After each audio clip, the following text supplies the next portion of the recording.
Solemos cantar antes de la lectura del Evangelio ese cántico que dice: tu palabra me da vida. Y cuando venimos aquí al celebrar la Eucaristía, venimos a escuchar esa palabra de Dios que nos da vida. Y por eso tenemos que ver qué es lo que nos dice hoy la palabra de Dios, estas lecturas que hemos escuchado de este cuarto domingo de la Cuaresma, en este caminar hacia la Pascua, que vamos dando un paso más y nos va acercando pues, a la celebración o a la vivencia de Jesús resucitado, de esa Pascua, de esa resurrección y esa vida que nos viene pues, de Jesucristo resucitado. En la primera lectura del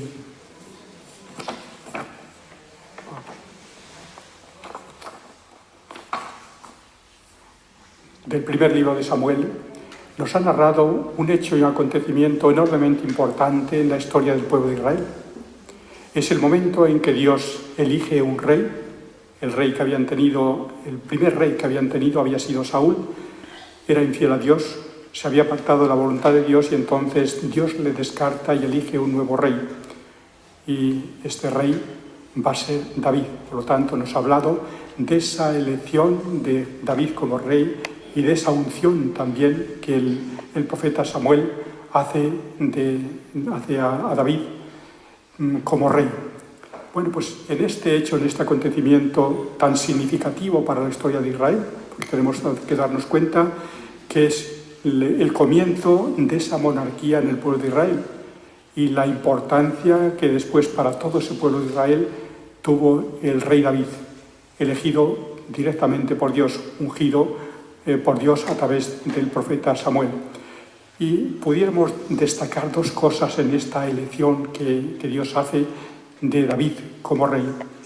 En primer lugar, que Dios no se fija para elegirle, no se fija en las apariencias, no se fija en aquellas cosas externas que pudieran hacer atractivo el que hubiera elegido a otro de sus 7 hermanos, que eran de mejor presencia, y sobre todo el primero, cuando Samuel fue a la casa de Jesé, el padre de David.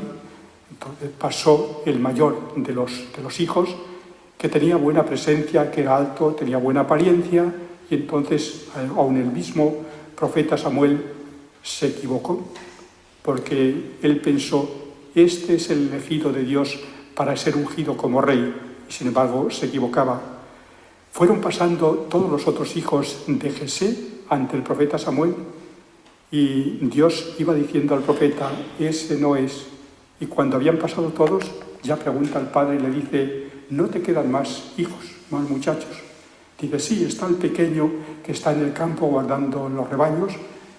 Y el profeta Samuel pues le pide a Jesé que venga ese muchacho que está en el campo. Y cuando lo ve el profeta Samuel, dice: este es el ungido del Señor. Entonces lo ungió. Bien, por lo tanto, tenemos que Dios no se fija en las apariencias que pueden presentar las personas, sino que ve el corazón, ve las actitudes, ve aquello que Dios quiere de cada una de las personas. Y en segundo lugar, que Dios no se fija en las cosas grandes, sino en las personas sencillas, humildes, aquellas que son rechazadas, aquellas a las cuales no se las tiene en cuenta, como ciertamente pasaba en este caso de David. Estaba en el campo y hasta el padre parece que estaba olvidado de este hijo. Dice: sí, está en el campo, es el pequeño, está en el campo guardando las ovejas. Bien, Dios para hacer las grandes obras, elige lo más humilde, lo sencillo, aquello pues, que otras personas lo rechazan. Y por eso las actitudes de Dios chocan totalmente con las actitudes que tenemos los seres humanos. Cuando queremos llevar a cabo cualquier empresa, cualquier proyecto, elegimos siempre aquellas personas que pueden tener buena presencia y que pueden ser inteligentes, que pueden tener valores.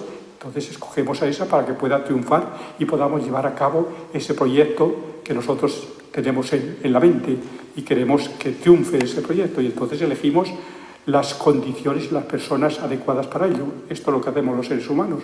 En cualquier empresa, cualquier proyecto que se plantee, desde el punto de vista político, social, humano, vemos que hacemos esto. Bueno, pues esto vemos que choca totalmente con los planes que Dios tiene, que normalmente suele elegir a aquellas personas que son rechazadas, que son los débiles, los enfermos, los pobres, aquellos que no tienen influencia ninguna en la sociedad y sin embargo Dios les elige. Por eso podemos decir que no solamente chocamos con Dios, sino que estamos totalmente equivocados, que nuestra mirada, al fijarnos solamente en las apariencias que pueden prestar o presentar las personas, entonces nos equivocamos y todo me parece que podemos tener experiencia de que nos ha sucedido en muchas ocasiones esto, que nos hemos equivocado, que cuando nos hemos encontrado con una persona que desconocíamos, simplemente por la presencia o le rechazamos, le digo,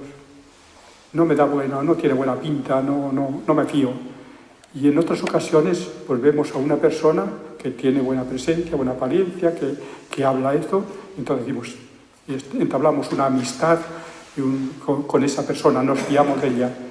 ¿Y cuántos chascos nos hemos llevado en la vida, ciertamente, cuando hemos juzgado de esta manera? ¿Por qué? Porque nuestra mirada se fija en lo externo, en las apariencias, en aquello que aparece a primera vista y descartamos a todos aquellos que no presentan aquellas ideas o aquellos intereses que nosotros deseamos, aquellas personas que no son como nosotros quisiéramos y que las descartamos porque pensamos que no merece la pena pues, entablar una amistad, una relación con esas personas.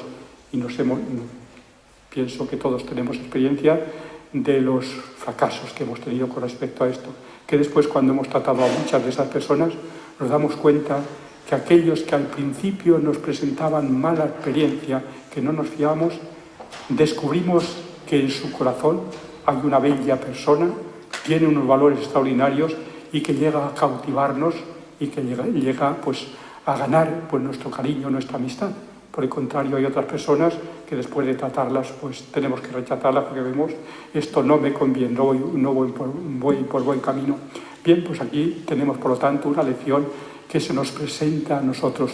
El ver que tenemos nuestra mirada un tanto distorsionada, que nos equivocamos, que no vemos con claridad las cosas. Y por eso necesitamos acercarnos a Jesús. Jesús, escuchábamos el Evangelio, que pasó junto a este ciego que estaba allí, en los alrededores del templo, pidiendo limosna, y no fue el ciego el que pidió a Jesús que le curara, sino que Jesús le vio, y entonces se dirigió a él e hizo este milagro de la curación de este ciego, a pesar de que los apóstoles, aquellos que le acompañaban, al ver a este ciego, preguntaron a Jesús, atrevieron a ello, ¿quién pecó para que esté ciego, él o sus padres? Y Jesús les dijo, pues que ni él ni sus padres habían pecado, sino para que se manifestara la gloria de Dios. Tenían el concepto de que las enfermedades venían como consecuencia de un pecado. Por lo tanto, aquel que padecía alguna limitación, alguna enfermedad, algún problema, es porque habían pecado sus padres y entonces por eso padecía esto. Y Jesús rechaza totalmente pues, este concepto que tenía y cura a este ciego. Y este hombre que no tenía la vista, Jesús utiliza un método poco ortodoxo según la medicina, con saliva y barro, le toca los ojos, le manda que se lave en la piscina de Siloé y recobra la vista, y además la va recobrando de una manera progresiva.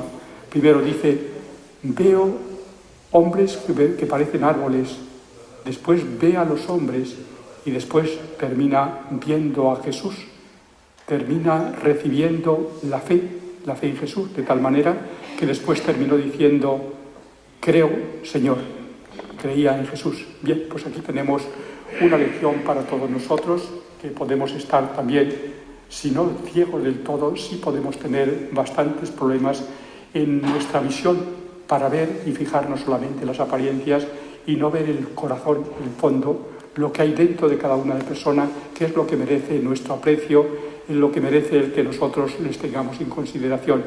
Por eso debemos también hacer que Jesús pase junto a nosotros, para que al ver esa ceguedad, ese no ver las cosas con claridad, el no tener un equilibrio en nuestros juicios, en nuestras apreciaciones, Jesús pueda curarnos y nos diga también, como dijo a este ciego, que era ciego de nacimiento, que nos diga que nos lavemos también, que purifiquemos nuestros ojos para que podamos ver y de esa manera podamos ver la realidad, podamos ver a las personas, podamos tener unos juicios equilibrados acerca de ellas y sobre todo que podamos ver a Jesús, que recibamos también esa fe, que Jesús realice este milagro de la fe en cada uno de nosotros y que dentro de nuestro corazón le podamos ver y le veamos también como el que es nuestra luz, el que nos da también pues, la alegría y la luz para que podamos ver y apreciar todas las cosas.